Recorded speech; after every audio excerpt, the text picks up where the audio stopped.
I recently got this very cool roll-out drying rack to go over my sink. This morning, my husband commented on how neat it is and asked how I found it. I told him that someone I follow on Instagram recommended it.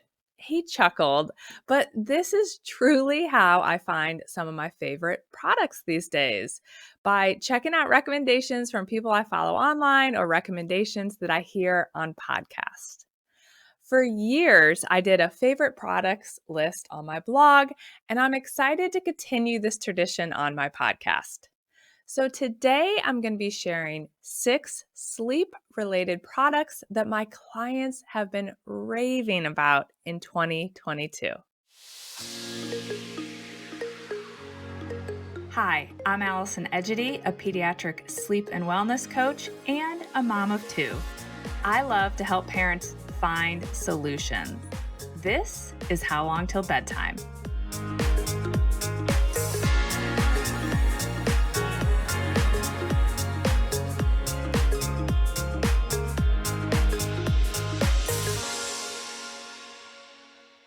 I cannot even believe we are in the last month of 2022. December is a month of reflection for me, among other things, of course. And this episode, I'm reflecting on the sleep products that I recommended most in 2022 and that my clients have been raving about. So let's dive right in. In episode 58, I talked about managing sleep during holiday travels, and I mentioned the first product that I want to recommend today. This is a product I so wish existed when my girls could still fit in a travel crib, and it's the Slumber Pod.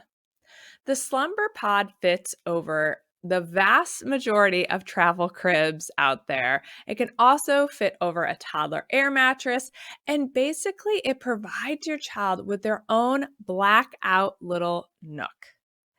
These are great for any type of travel because they provide blackout space for your child, and it can also help keep them in those pack and plays. But they are particularly helpful if you are going to need to room share with your child, or children are going to need to be sharing a room during your travels.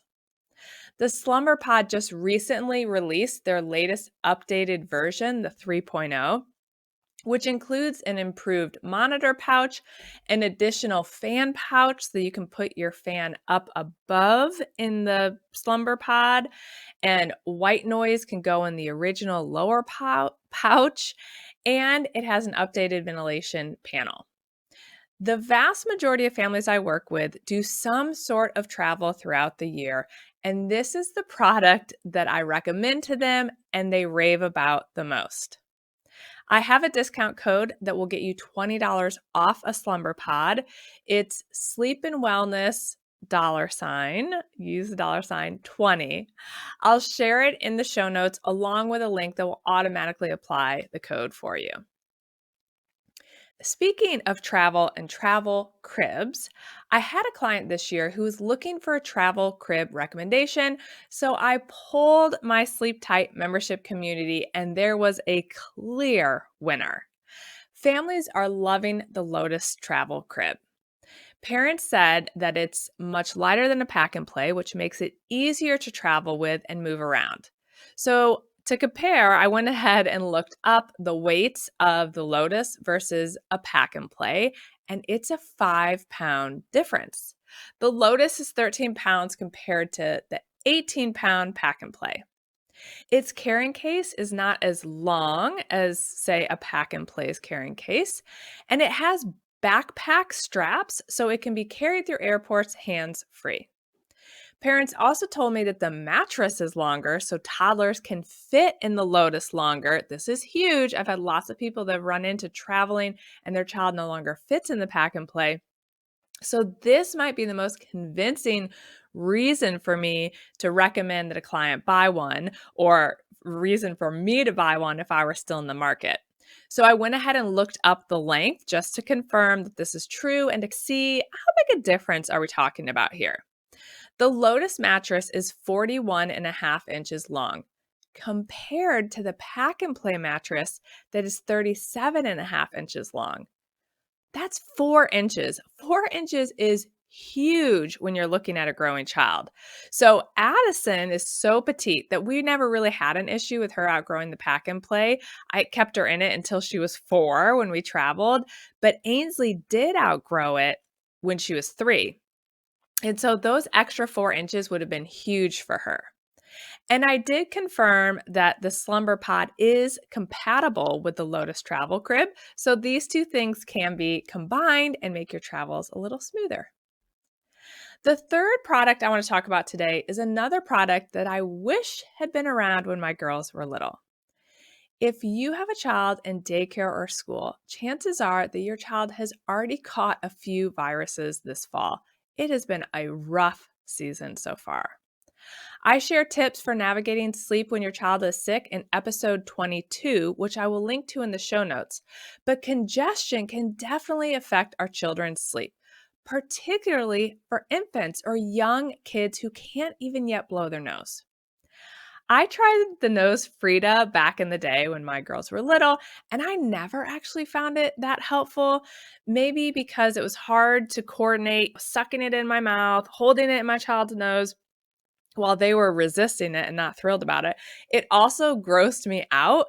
And I probably ended up not using it properly, but it just didn't work all that well for me. And I always reverted back to using saline solution, which they didn't love, but I actually found that to be more effective.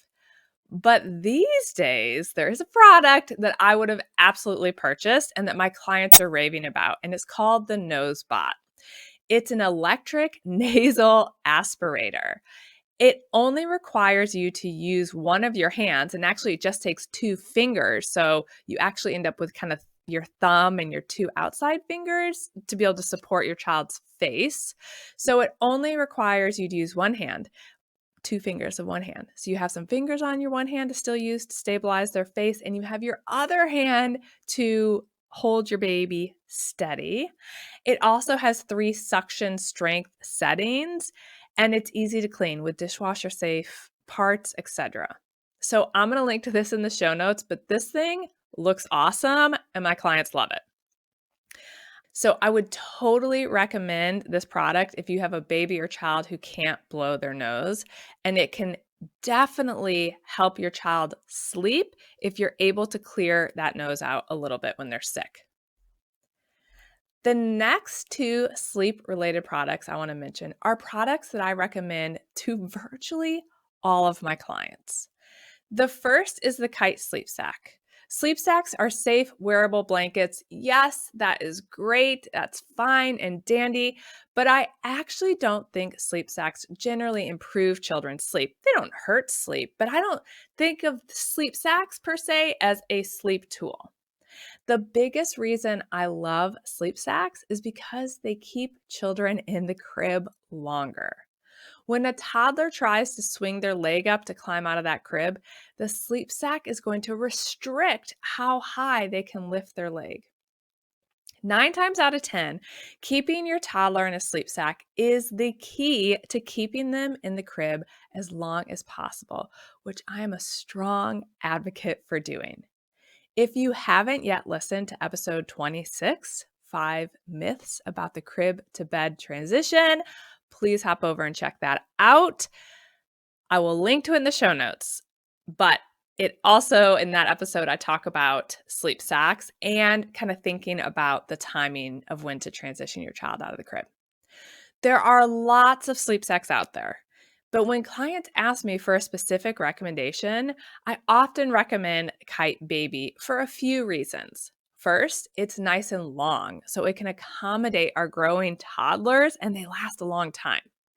Second, it's hard for toddlers to sneak themselves out of the sleep sack because the neck hole is not huge. Sometimes with some of the sleep sacks, they can get it down around their shoulder and shimmy out. And same thing with the armholes. The armholes aren't huge, so it's not as likely that they're going to get their arm out as part of their shimmying out process. Also, the way the zipper is positioned on it, if you reach the point where your child could unzip it, if you flip the zipper to the back, the positioning of the zipper makes it pretty hard for your child to unzip it when it's on backwards. So these are all reasons that I love the Kite. And it does come in different togs or weights. So I generally recommend the 0.5 or 1.0 tog. That's also a question I often get. The other product that I feel like I literally recommend to all my clients is the Hatch. During the newborn months, I think the Hatch is a great light that you can use when you're doing night feedings and diaper changes. But more importantly, once your child is over the age of 2 years old, it will become what I believe is the greatest sleep tool you will ever have. It becomes your toddler sleep light or toddler clock. You can set that Hatch to turn green when it's time for your child to get up at their designated wake time. And that way, if your child wakes up early, they'll know that it's not time to get up yet because that light isn't green. If you teach your child to follow the rule of the sleep light when they are still in the crib, ideally when they don't have sleep struggles, although I certainly introduce it to kids with sleep struggles, but if you get them following the rule of the sleep light, it is going to make the transition from the crib to the bed so much easier. If you haven't listened to episode 46, The Key to Success with a Toddler Clock, definitely go check that episode out and then get yourself a Hatch. I often get asked which version of the Hatch the parents should buy because there are two, and I will tell you that either one will work. Either one will get the job done. They both can be controlled by your phone, which is what really provides some maximum flexibility, which is one of the key reasons I recommend this light. So either one can work. I have the less expensive version in Ainsley's room, and it's great. I've been happy with it. I certainly have clients who have the more expensive version and love that as well. So whichever one you're into will get the job done. The last product I want to mention today is a great baby wearing wrap. One thing that is a must during the newborn months are some contact naps.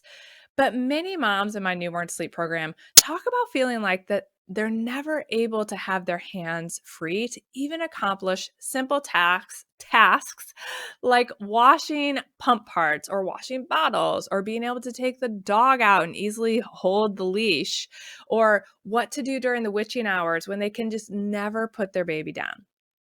There are many great baby wearing products out there, but one that my clients really love in the early months is the Solly Wrap.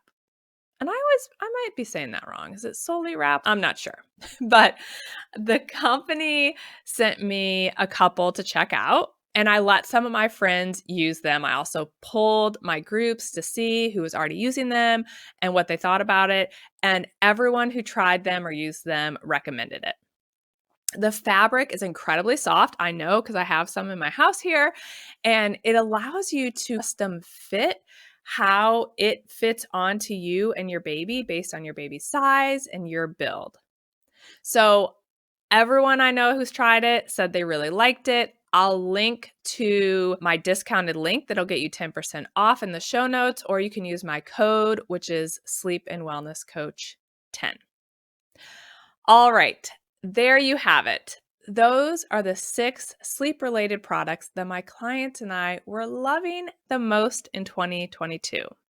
I will link to all of them in the show notes, and you can find my discount code in the show notes if I had a discount code, because I had a couple discount codes for you. And those show notes can be found at sleepandwellnesscoach.com/episode-60. All right. I hope you'll join me again next week when I'll be doing some more reflection about my own personal year in review. Bye for now. Thank you for listening to How Long Till Bedtime. To learn how we can work together to improve your child's sleep, please visit sleepandwellnesscoach.com.